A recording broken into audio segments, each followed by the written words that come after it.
Hello, everyone, and welcome to our next episode of the Talking into Profit show, where we have the lovely Jennie Eriksen with us. I mean, how can you go wrong when we're here to talk to you about events? And you've got an amazing voiceover actress and the co-owner of EventRaptor, the summit platform. I mean, yes, indeed. Thank you. Thank you so much for asking me. It was a pleasure to spend time with you. Our last one dropped so much gold to our audience that it was just like, how could we not? And of course, Jennie's going to also be sharing, we're going to share the EventRaptor. If you're looking for places to get seen as a guest speaker, EventRaptor has the place to go. How many summits do you think you have posted on there right now?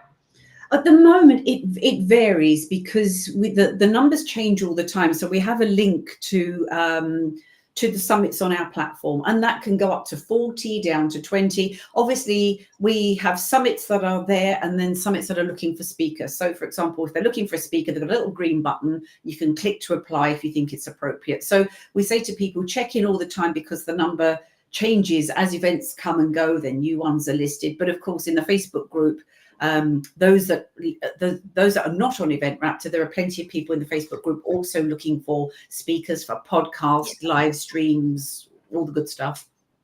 Yeah. So is everybody who's here, tell us that where you're coming in from and what it is you do. And also, are you looking for speaking gigs right now? Or do you just want to go enjoy some? Because as Jennie said on EventRaptor, you can also just sign up to enjoy them as well. So if you want to do some learning and the speaker connections, I get speaking gigs from there all the time. I actually booked my next summit.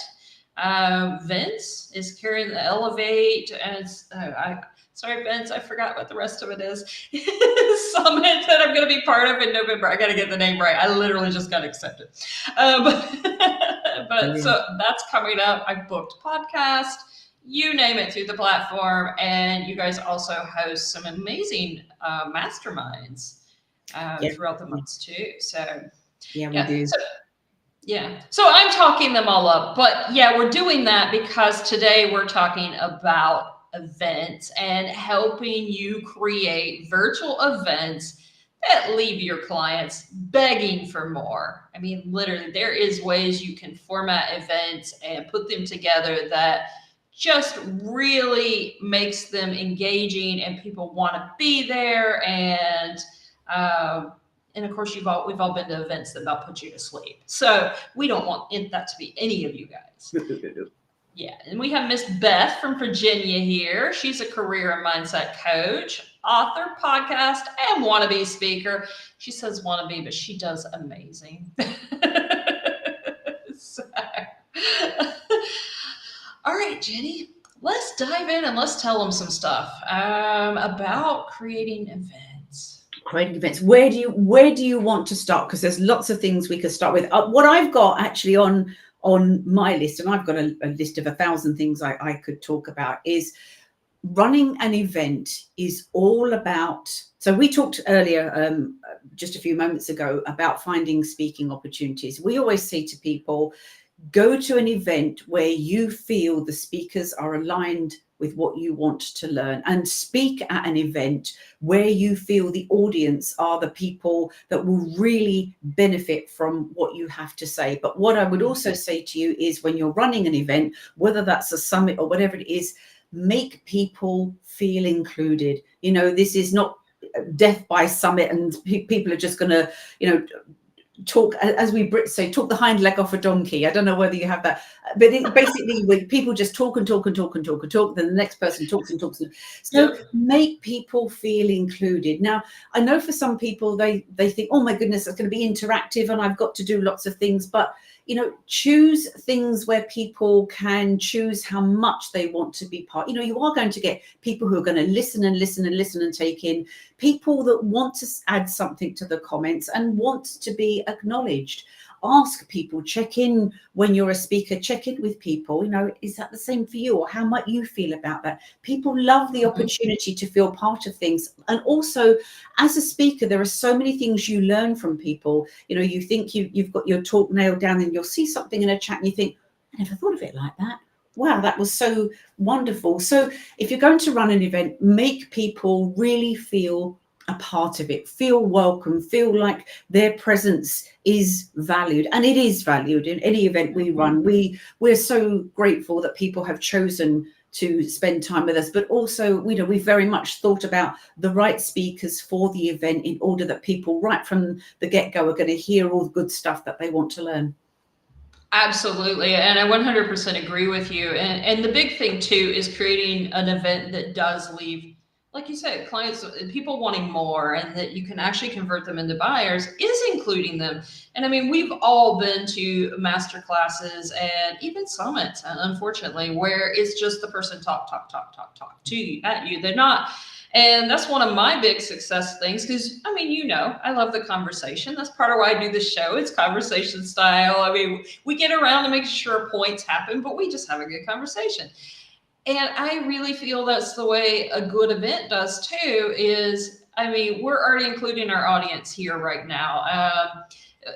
You guys, what is it that you like most? What's your favorite event that you've been to? What did you like most about it? Tell us that in the comments. What really made it stand out and you felt part of it and you wanted to stay there and be there? Let us know in the comments what that was for you.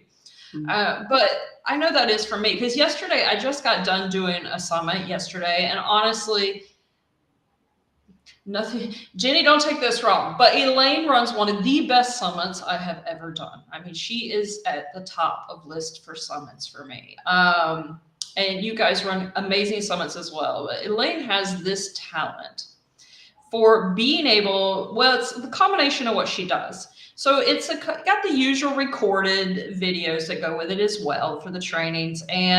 But she also has 5 minutes where all the speakers get on in different panels that she's organized. So it flows from one to the next to the next. So it keeps building on itself with the people she's chosen, the experts she's chosen there. So we did that yesterday, and we get on and you got 5 minutes. So you get to entice people to go watch your video in 5 minutes, actually drop some value and get them there. And then at the end, she breaks it into panels. And at the end, in between panels, there's a breakout room where she puts the experts in, and you get to go in and network and actually ask questions of the experts. And I mean, it is an incredible summit. That's the second one I've done with her. And you feel so included, whether you're a speaker or a guest. Exactly. And it's so well done. And it should be that when you've done a summit, people are wanting to know, when is your next summit? And we've had with our summits, with our speakers, we have in the chat and private chat, oh my goodness, I love them. And we've had speakers say, I literally, by the time I left your meeting, I had emails saying, where are you speaking next? What does it look like to work with you? Do you do coaching? All those things. Because we always say to people, especially with our events, that it's about not...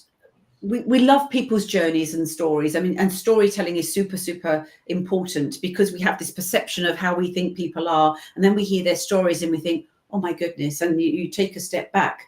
But we always say to people when they come and speak at our events, please have an educational component, have something that people can take away. So rather than somebody going, well, that was 45 minutes, I'm never going to get back again, they've got some notes. And of course, you've got things like VIP upgrades, but even, right here, right now in the live setting, that people can learn things that they can take away, and also build in that time at the end for Q&A. And I often, with our events, I say to people, please ask questions in the chat if you want to, and then I collect all the questions, because sometimes people in the here and now want to ask a question because they heard a particular thing.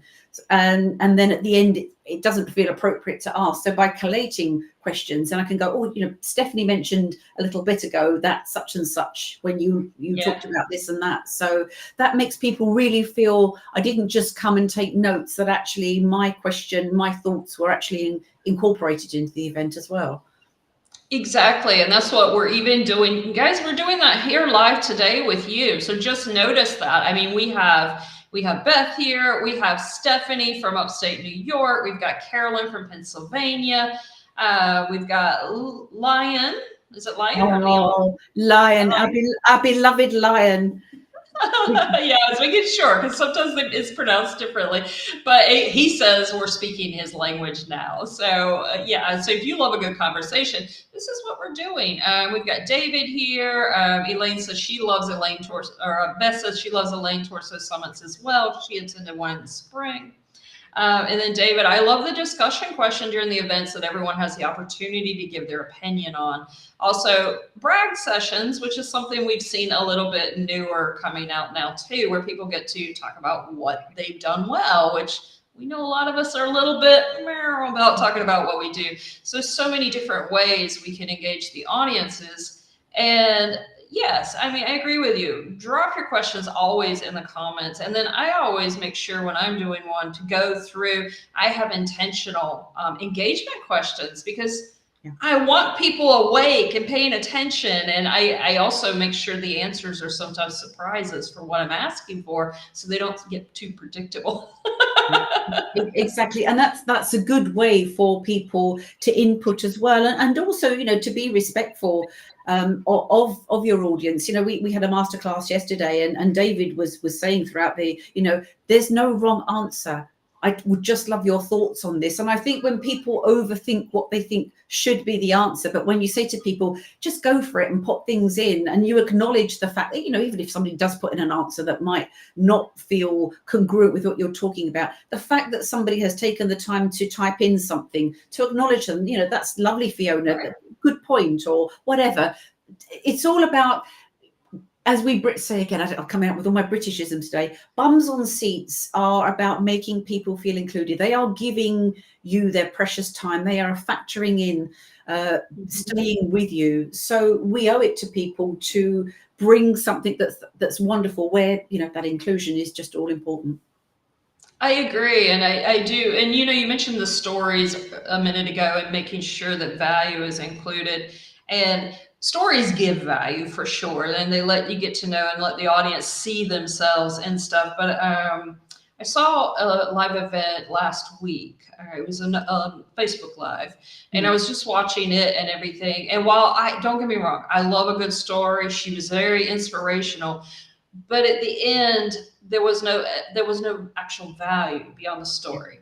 Yeah. So while I loved hearing her story, the point of it was actually enticed me to get there was to learn a couple of tips that never happened. So I do caution everyone listening to do make sure that you do get that value in there, because you're actually hearing Jennie and I weave it through today. We promised you 3 points today, and we've already actually hit all 3, which means we can walk away right now. We've delivered, because make your audience feel like part of the conversation. You're actually there. We're already talking about that. I deliver so much value. They're thinking, if this is free, what does the paid offer look like? I mean, yes, you definitely want to do that. And then weave in client success stories, soft mentions of your offer throughout the event. We've already done all of that, and we're only 13 minutes in. I mean, we've delivered our value, guys. We could stop right now. We're done, but we're not going to do that. No, absolutely not. And I think you're absolutely right. There is a balance when somebody's telling their story, because often when we see speakers, you know, we have things in our mind. Oh, I could never be like them. Look at them. They're super successful. They're a 6-figure something or other.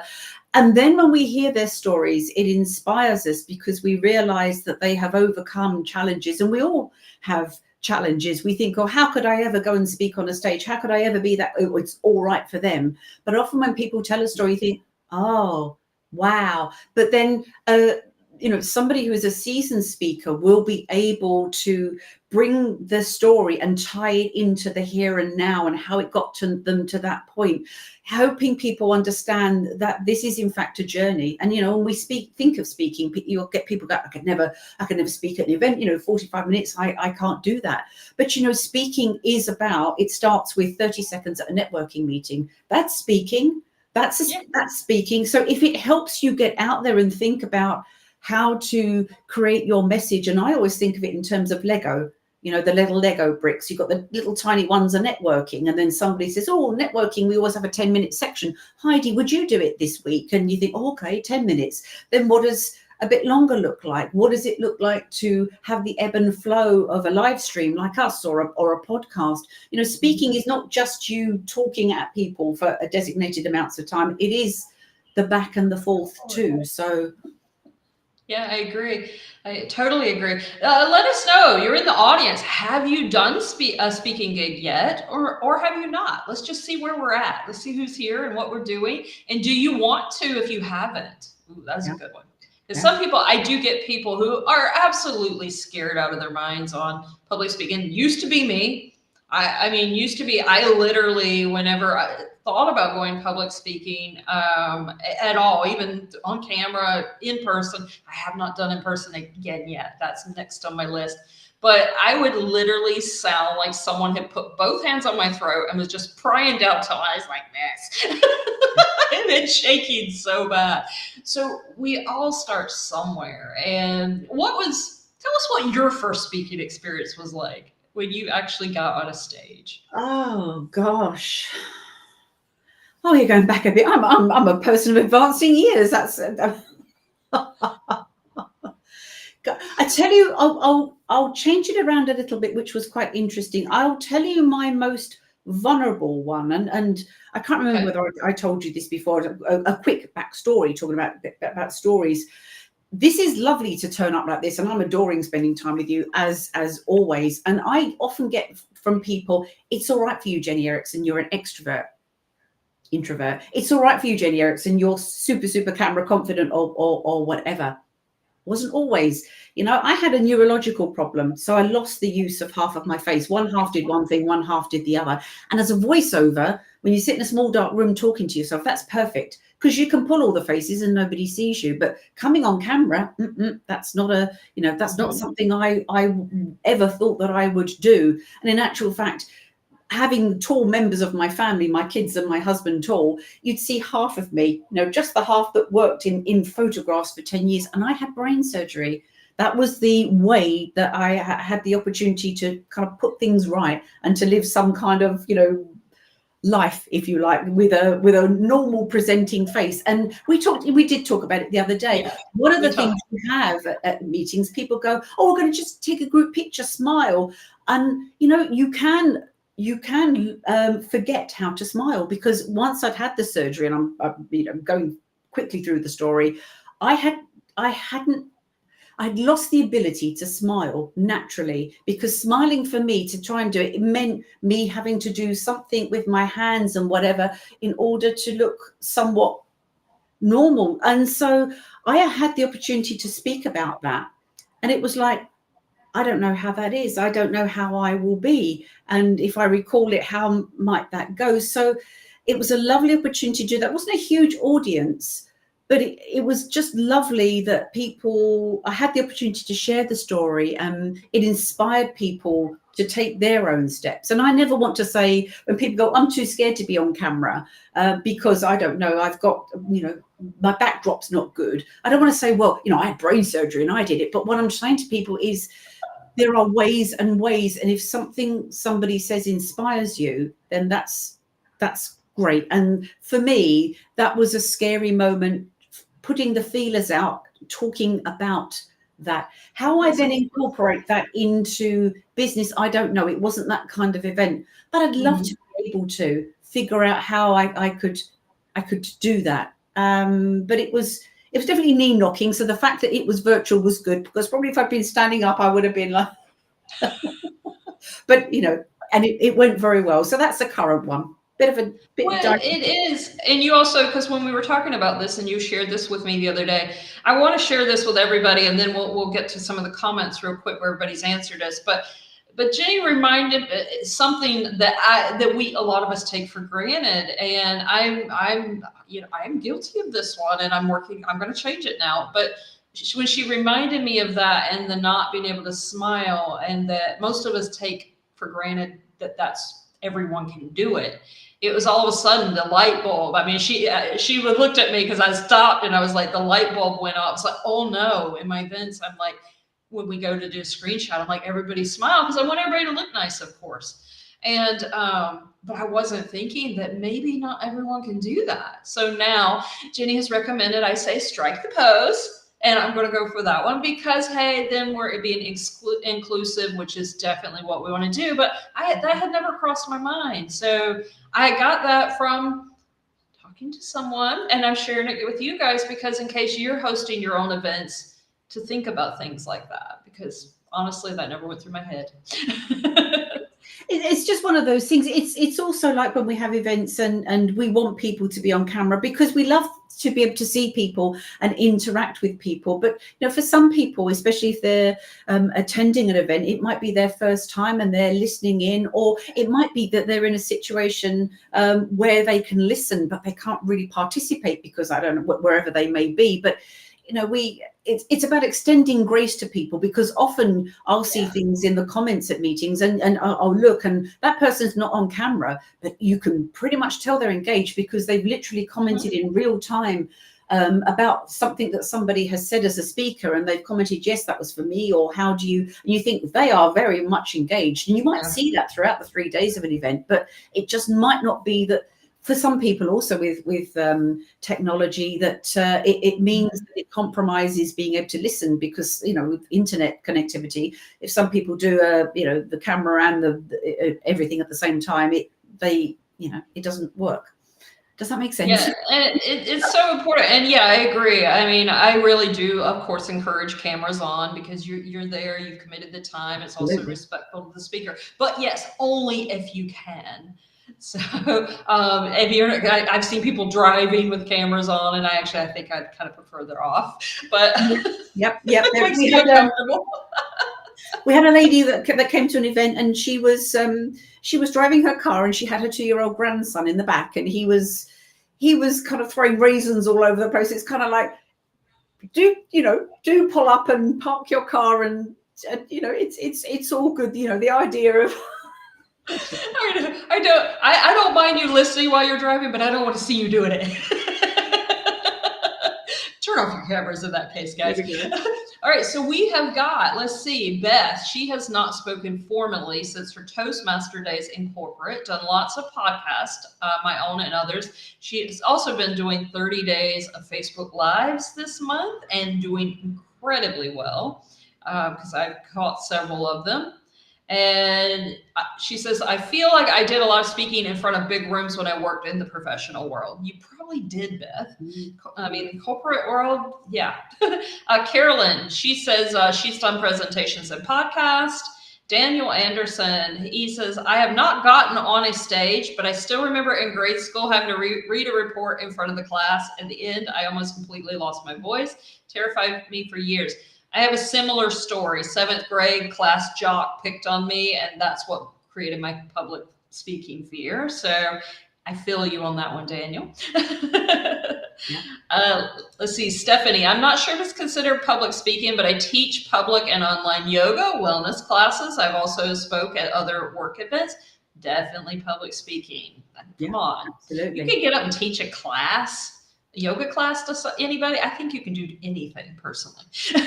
Absolutely. I mean, that really is public speaking. I mean, I can tell you that, as I say, a pair of introverts, when we first started doing our own events, my husband is even more introverted than me.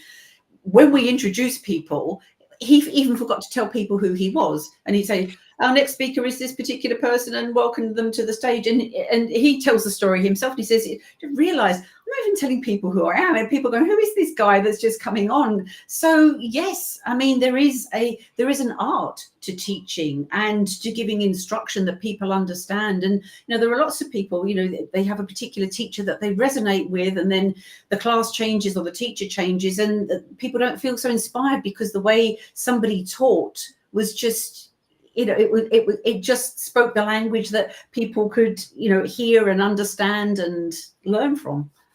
Yeah, and Steve has, I mean, it's just, I will always still say this about Steve. It's just like being in this calming storm when you listen to him speak. He has definitely got it down now. He's come a long way. I noticed Line is saying, got the perfect way to be on camera with your camera off. He has indeed. We've got a masterclass, our Client Attraction Success Hub. We've got Lion speaking in October. He is a tech wizard, so he can show you all these cool things to enhance you. So not just you speaking, but all the wonderful stuff too. So he has indeed. Oh, that's cool. So he's basically doing the faceless marketing in an event. He does. There are so many clever things you can do. I mean, Steve's friend is Lion. When Lion and Steve get talking the tech stuff, it's kind of like, oh my goodness.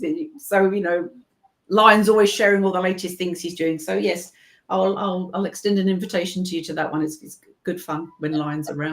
That sounds like a blast, Lion. You got my curiosity up on that one. I don't mind being on camera, but still, it would be cool occasionally to be able to do an event and just be able to show people that are introverted, or maybe they got good reasons not to be on camera, that they could still run an event, host an event, or be a part of an event, and nobody feels weird.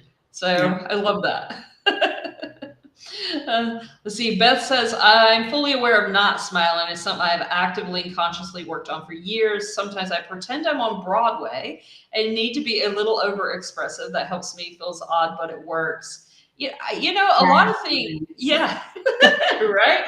And also, I also think sometimes when you're first getting started, like I created a small persona for myself when I first got started, and now I don't. I mean, now it's me. I'm just me.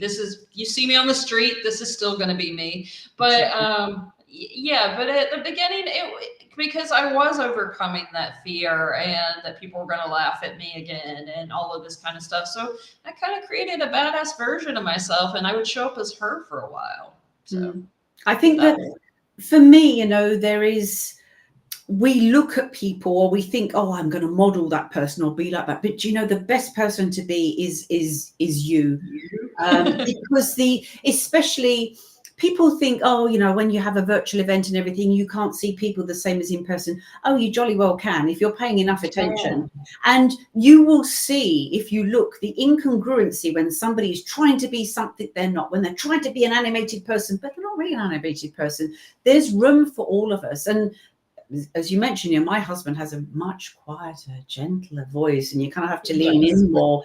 But he has a certain vibe about him where people lean in and listen because it's a very kindly, inclusive way of speaking. And if you were to ask him to ramp it up and be a table thumper, he'd last about 30 seconds, and you would see it. You'd see the agony on his face as he's trying to do something that's not him. So show up as you. That's a super important thing. Show up as you, but also another thing we haven't covered yet, but also know what you're talking about. Be comfortable with what you're talking about. So if you get, Lion's got, for example, lovely tech things that you can lean into for your presentations, which is wonderful. But there might just be a time when nothing works. You've checked it all out, the presentation, everything, and it goes wrong. And one of the best things I heard, a speech back in January, was somebody that had all their slides, they had all the thing, and they couldn't make it work. And this was actually an in-person event, and they basically said,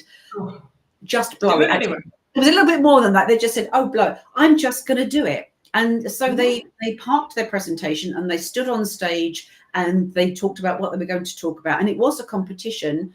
We all voted for the best speaker, and they won. And they won because what they did was because things go wrong, she just rolled up her sleeves and went, well, okay, slide's not working. This is what I was going to tell you. And she knew her stuff. And by knowing your stuff, even though she didn't have the interjection of the slides, she was able to convey her message, and a jolly good message it was indeed. Yeah. And that is what is so important to deliver an event that really connects and resonates is practice, practice, practice. And the more you do it, the better you get. And that's part of the reason, even when I created my signature program Talk, it's about creating a repeatable event that you do over and over and over again. I mean, for example, my How to Get in Your Ideal Clients DMs masterclass, I, between guest speaking and running it as a masterclass, over the last year, I know I have done it more than 20 times. And so now it just flows. Yeah. And some people think I'm crazy, but whenever I do these, even if it's even if I've done the masterclass, and so that many times, when I tweak it out, still practice. We run through it 2 or 3 times, dry runs before we get on stage with it, making sure it sounds good, it's flowing well. We're in the time. Oh my God, time. Let's talk about timing real quick, because yesterday I watched several people run over so badly because 5 minutes, they obviously had not timed themselves practicing. We got to respect people's time. Oh my goodness. It's interesting actually, because I was looking at Stephanie's comment in the chat about, she was talking about writing in jumbo font and slowing it down. Time. Oh gosh, I could talk forever about time. You know, a summit is run on time, strict timing, you know, and when somebody gives you the opportunity to speak, you have to factor in that there is enough, that you are allowing enough time for all the content that you've got. So oopsies, I went over, doesn't work, because literally in terms of summits, you get people that will turn up for their own speakers, you know, but they're supporting their particular person. So if you're saying that Heidi's coming on at 10 o'clock, there's no point 10:15 and she's not shown up because somebody overran. And also these are things that people are looking for, whether it's a summit host or whether it's a podcaster or whatever, that you are respectful of the allocated time, because then they're going to ask you again. They came, they saw, they delivered, they stayed in time, it worked. Gosh, when we have another event, we'll ask them back. So as a voiceover, I can tell you, here's today's top tip. As a voiceover, and this actually it very much ties into what Stephanie is saying here. 1 minute is 150 words. Nice. It's a little bit more than that when we're speaking generally. So if somebody were to send me a script and say, you know, I need to do a minute's narration, I'm working on the basis of 150 words. 150 words is about the speed I'm speaking now. The news, when we watch the news, is faster. It's about 180, because when we watch the news, we're only tuning into what's appropriate for us. I don't know, politics, what's happening in the community or whatever. But work on the basis of 150 words per minute. And even though you think you can roll your sleeves up and say, oh, I can speak more than that. Yes, absolutely you can. But when you speak to cars, then people won't understand what you're saying. And if people don't understand what you're saying, they're not going to ask you. There's no point. There is no value in that. And as Stephanie again quite rightly says, there is value in a pause, because you might say something that's so impactful that you want your audience to go, oh, wow, and allow for that moment. And again, people, yeah, and there are all kinds of things you can do. So even, you know, if you've got notes or whatever, for me, if I'm going to slow down, I'm going to press my hand. So I push my thumb. If I push my thumb, I automatically slow down, because that's my key to remind myself, Jenny, slow down. So if you've got prompts, and we all have things like prompts or post-its or whatever, write it down, slow down, pause, take a moment. And you know, we as people always want to fill the void, because we always think we're not giving value if we're not talking. But often the value is the silence, where we just let that resonate and land and settle with people. Yeah, let it marinate and let them actually take it in. You talk about prompts. I mean, because I pull a script on my main things, and I use colors, spaces, and capital letters and things like that throughout to remind me of where I want to get really enthusiastic, or I want to take that pause, or I want to engage the audience and ask them a question and get them involved. Or, you know, I have all of these prompts throughout just to remind me and make sure that I also have certain colors that I know where if I hit on certain, I'm on time. Exactly. And also, you know, our regarding 150 words, I'm just noticing in the chat that Tini was mentioning it too, that we say certain things more quickly and certain things more slowly. So again, if I'm looking at a voiceover script, there's sometimes a point where I'm slowing things down and then I'm ramping it up. Maybe I'm talking about something that's not very good. And then if you have this particular thing, it's great. So you find that there is a sort of ebb and flow where you're pulling back and you're moving forward. So again, allow for that and just, practicing and honing and refining as you go, but saying the bits that are important, that with gravitas or whatever, at a particular pace rather than slowing it down. And then things changed. It's not the same. And then we want to know, when somebody says, and then things change, we want to know, oh, what happened? And then things change. We're not as invested in the speaker. So think about where your impactful words are, your impactful sentences and things where you want the audience leaning in and listening. Or as me, as an event host, often I'm so busy listening into people, I'm thinking, I should be putting things in the chat, but I'm invested. Somebody's got me, I'm on the journey with them. And that's the magic of it.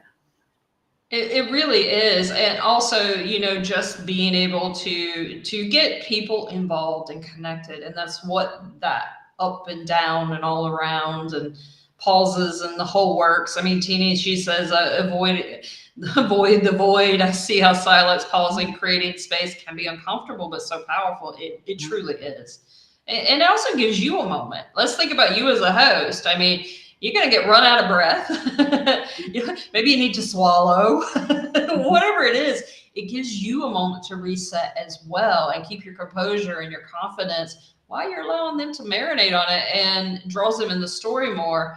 And one other thing I've noticed too is when people are smiling, telling a sad story, the incongruency, once again, you've lost me. Yeah. Exactly. And that's why, often if people tell their story, they might tell it a lot.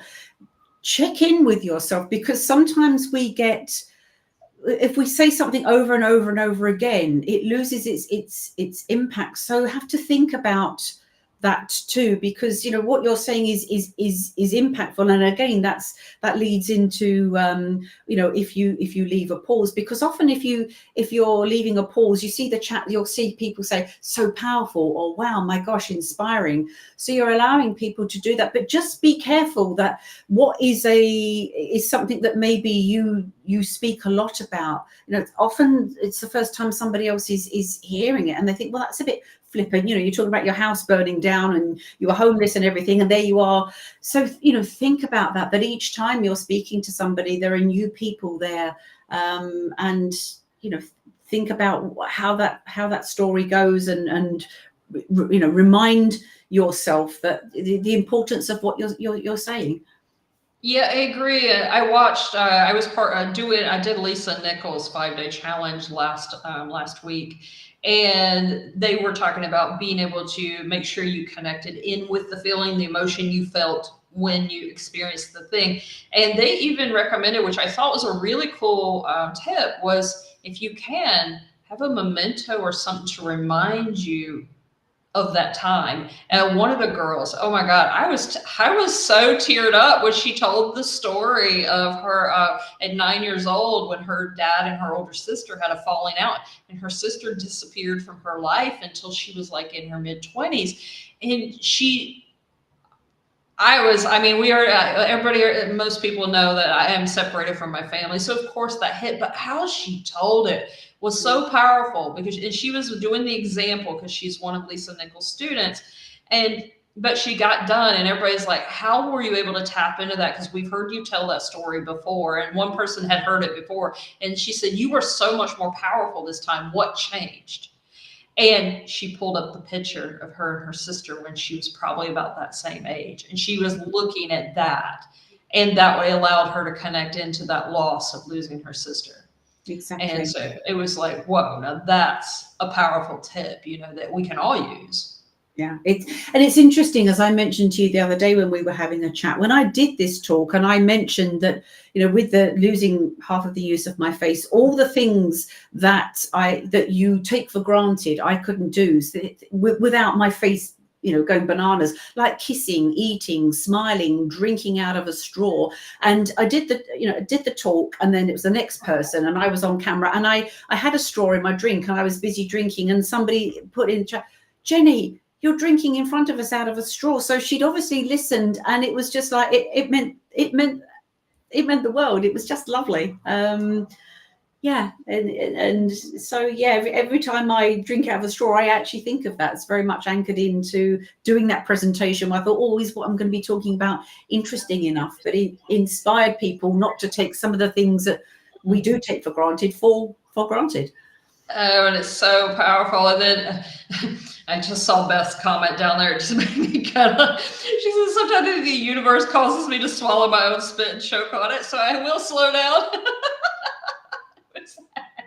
It's like, oh, that sounds familiar. But yeah, I mean, you're right. I mean, we don't take, that's what I mean by giving yourselves the pauses, guys, so you can swallow. Yeah. Or you're not spitting spit at the camera. But it's so important too. Let's see. Tinny says it's official. I want another life to learn and practice all these cool things around speaking. You can practice them in this life. You have plenty of time. And I do want to make sure we hit, because I would like to get a little deeper too on before, guys, if you have questions, get them in the comments. What do you want to know? Why you're putting those in? I really want us to talk a little bit more about that weaving your offer throughout the event. So you're soft selling throughout instead of just slamming people with it all the way at the end. Exactly. Because I find that the more powerful events for me, and the more the ones that when I get at the end, I'm like, okay, I'm ready to buy.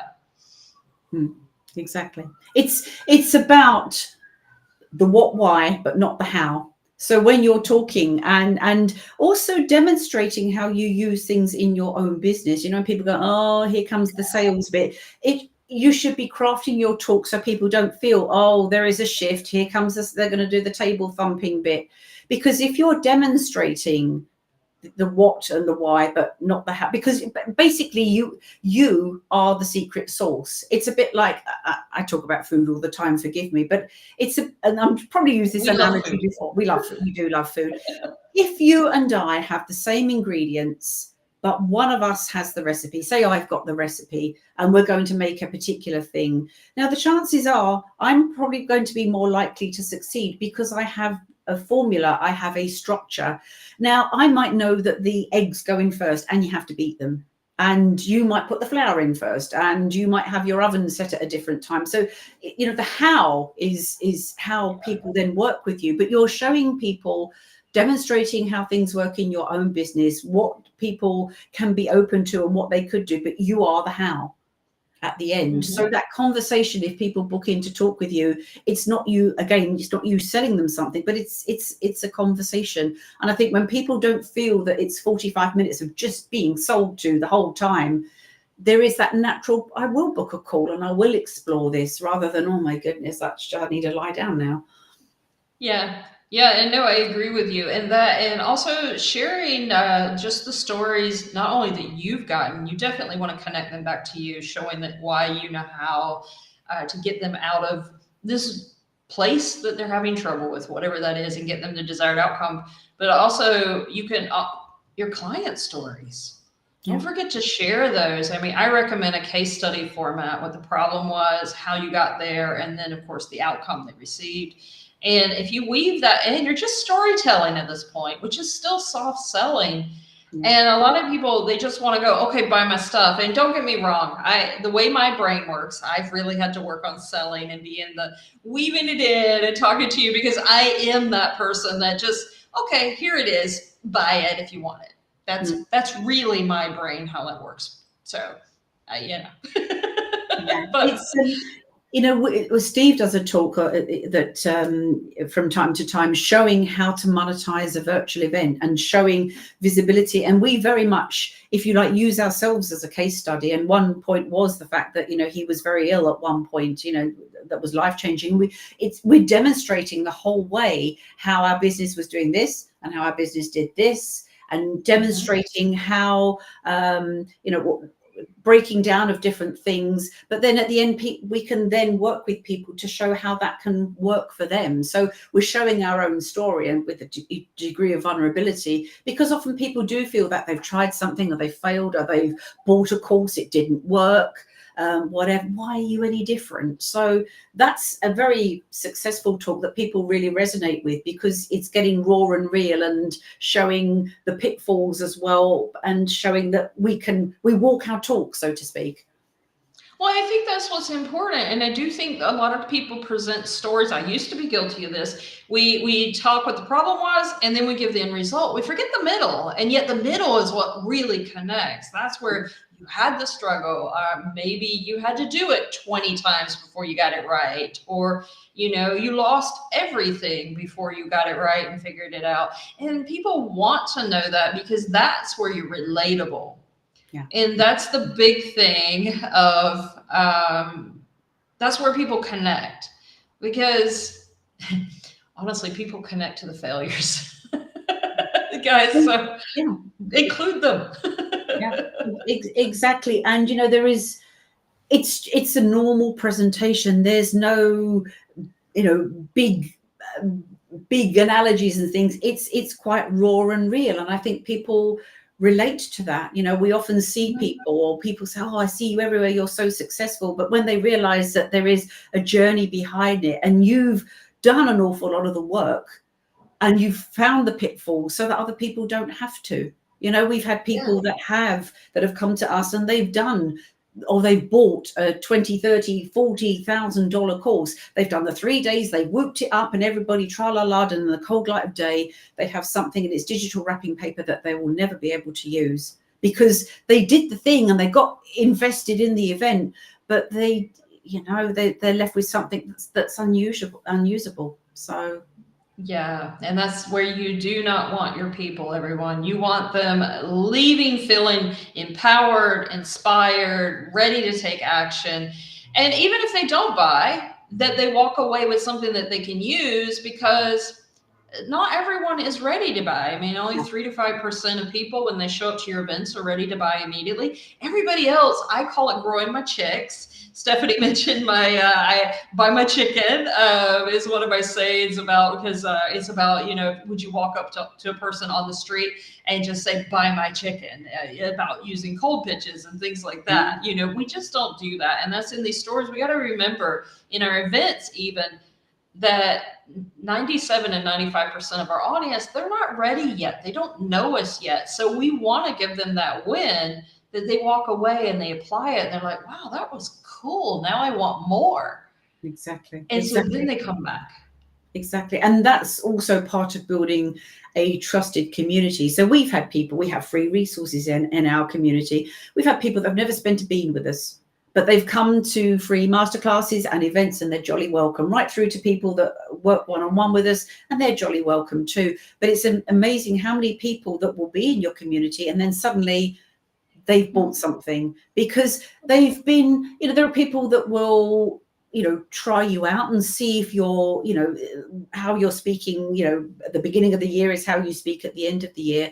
And I think the consistency is important. And that's true for a speaker, that when it's a bit like the Heinz 57, that if you speak at an event, people go, it's no brainer to listen to Heidi, because every time I hear her speak, I love it. I get something from it. It's great. I'm going to make the time. I can't come to the whole event, but I'm going to make the time because she's always awesome. And so you're a known quantity to people, and you're building that trust with people.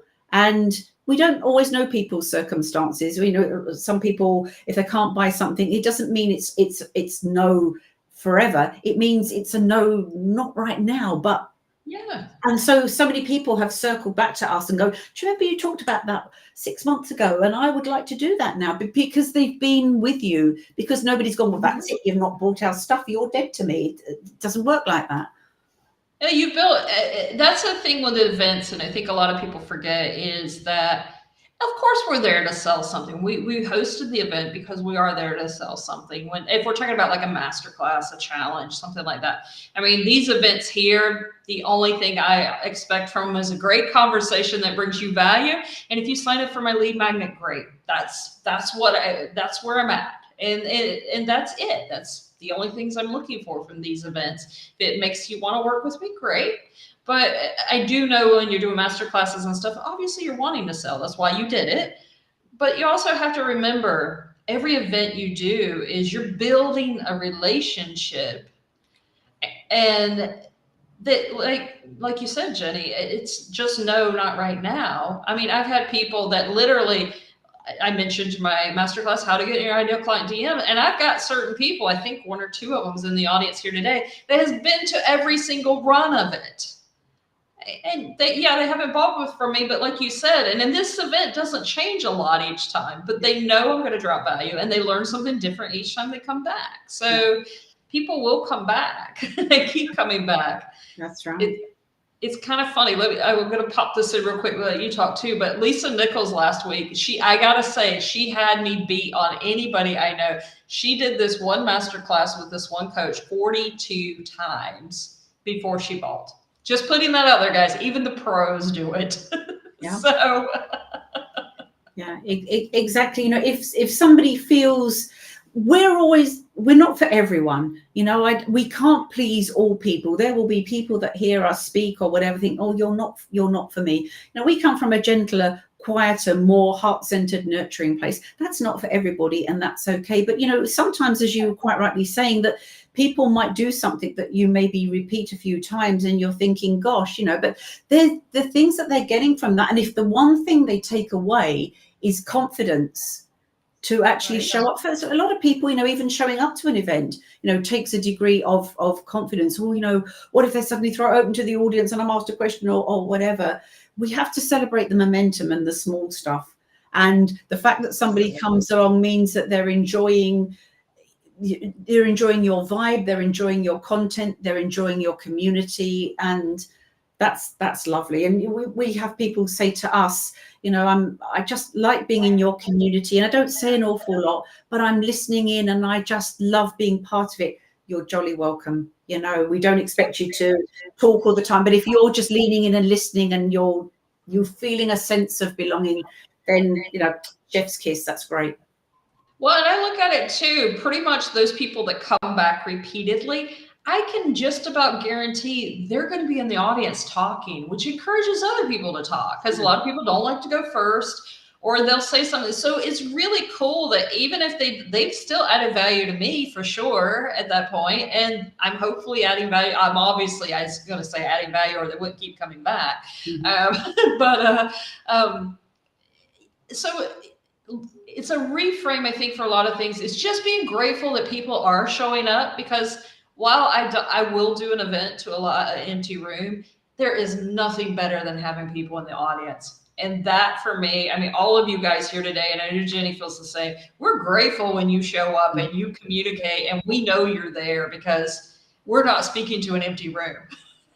Exactly. We always say this at our Speaker Connections networking. I always say to people, and indeed I mean it, you know, it's a privilege that you've chosen to spend time with us, because it'd be a pretty boring meeting if just Steve and I showed up and we're just talking to each other for 2 hours. We do that all the time. It's always better when you show up and join us. And again, you know, some people, the floor is theirs to tell us what they do, and some people don't, but they're sure as heck telling us things in the comments and stuff, and that's lovely, you know. Find what feels right for you. And as I say, you'll sometimes see people that they say nothing right through to then, oh my goodness, they've got their hand up, they're going to speak. And you think, that's lovely. If we played some small part in making that happen, that's just brilliant. I love it. Right. And we got Tinny here. She says, definitely feeling inspired right now, ready to include more of my failures, mistakes, experiments in my content. Yes, tell people what you're doing. Yeah. I noticed I don't talk about that as much, and there's been plenty, and that's how I've learned anyway.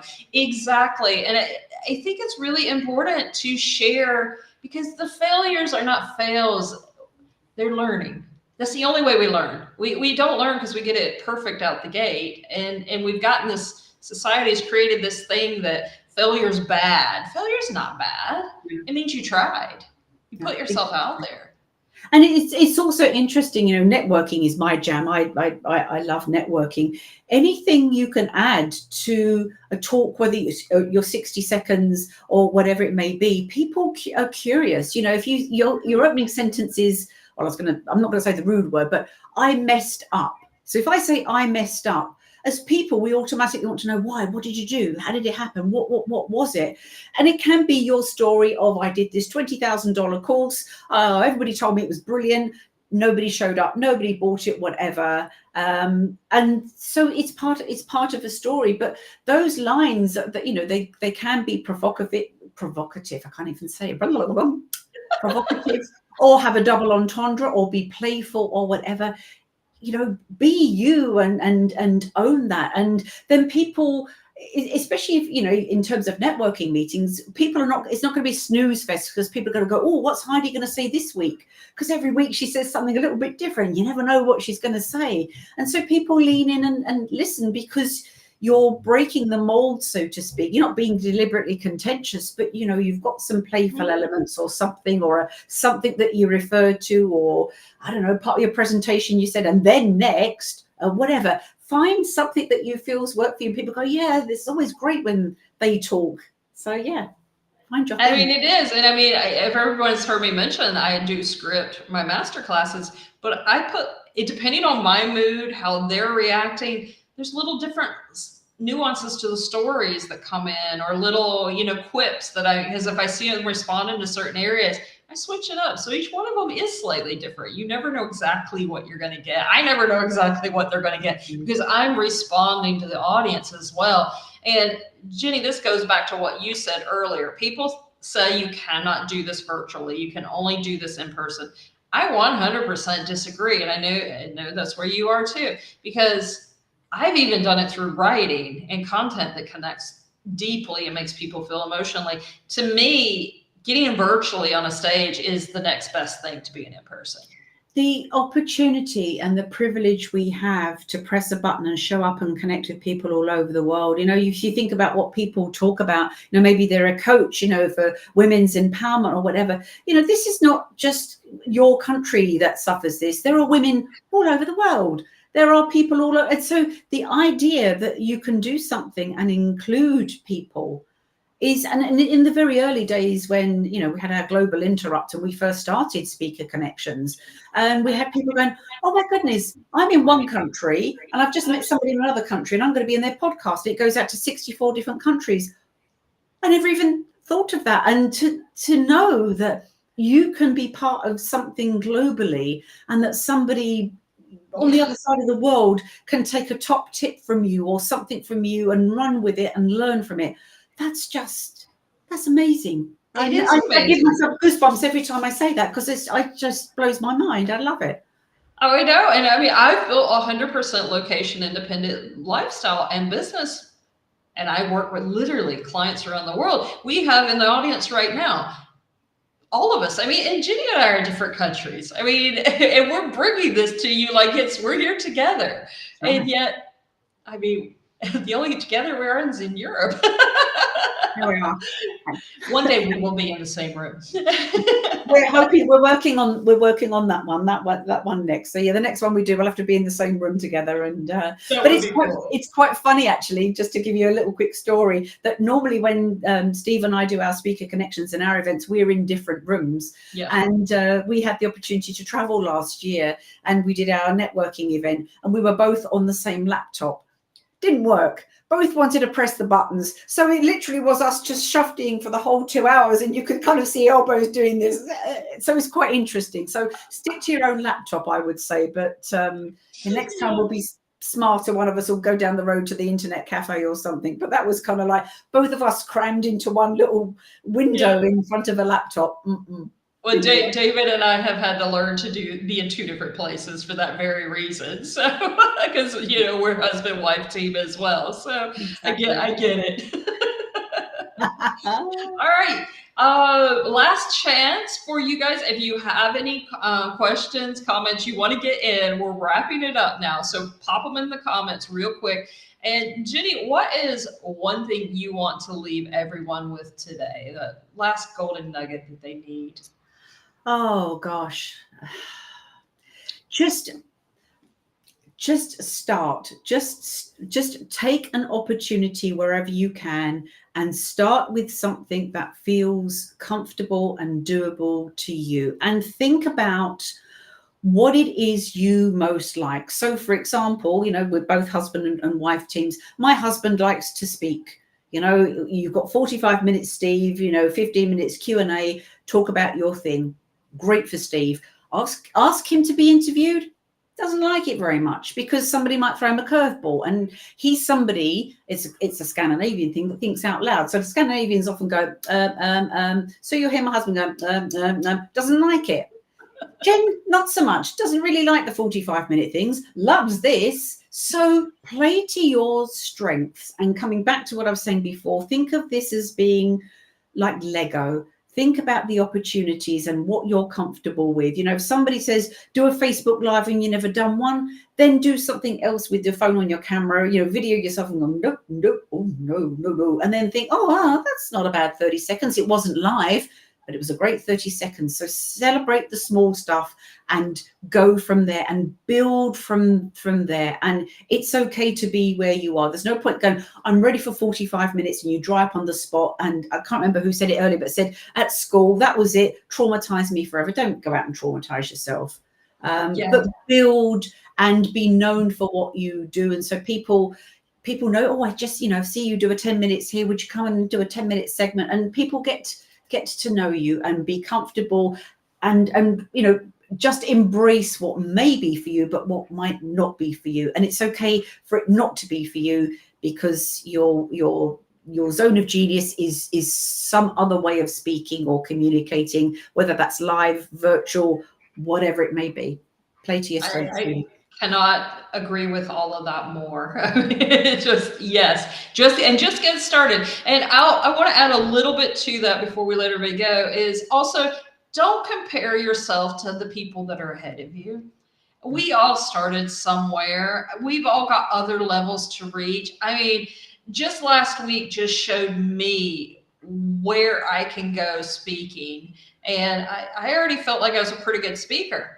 But last week in Lisa Nichols' thing, I'm like, whoa. I mean, it just showed me all the levels I still have to work up, because we are always a work in progress. There is always another level. So like Jennie said, just get started. Just do it. Just get started and do because when you feel comfortable with what you're doing, it will shine through. You will own your stage. That's an event we run, actually, but you will own your stage. You will own your space. So for example, something like a TEDx talk, would like to do it, can't really walk in a straight line. Apparently you have to walk across from when you were younger to when you're older. So I have to work on the walking bit, but you know, hopefully one day I might do something like that. But don't start with a TEDx talk. Start with something small, and when you've got the confidence, like the Lego bricks, add a bit more, add a bit more, add a bit more, and go from there. And experiment and try. It's just like this LinkedIn Live show. It started out in an interview format. I decided I didn't like interview format, and all my guests and I just have a conversation now. That's right. It's just a conversation. It works. Thank you so much, everyone. We are going to drop links to EventRaptor, the speaker connection group, so that you can join. I get a lot of speaking gigs from there. So and just the environment is so warm and welcoming. Jennie and Steve always are warm and welcoming. So, and they attract that type of people. So get in there. If you're thinking about speaking, you're feeling a little nervous. It was Daniel earlier who hasn't done it yet. Get on and do virtual. Come into these groups where the people are supportive. Get in them. I'm also going to be dropping our networking event that's happening next week. Come join us, because you get to practice your elevator pitch and do that 30 seconds.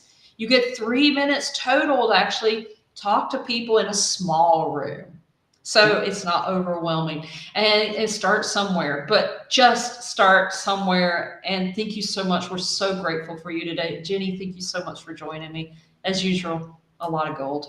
Wonderful, as always. We could talk forever, but let these good people go and get on with the rest of their day. But as a pleasure, as always.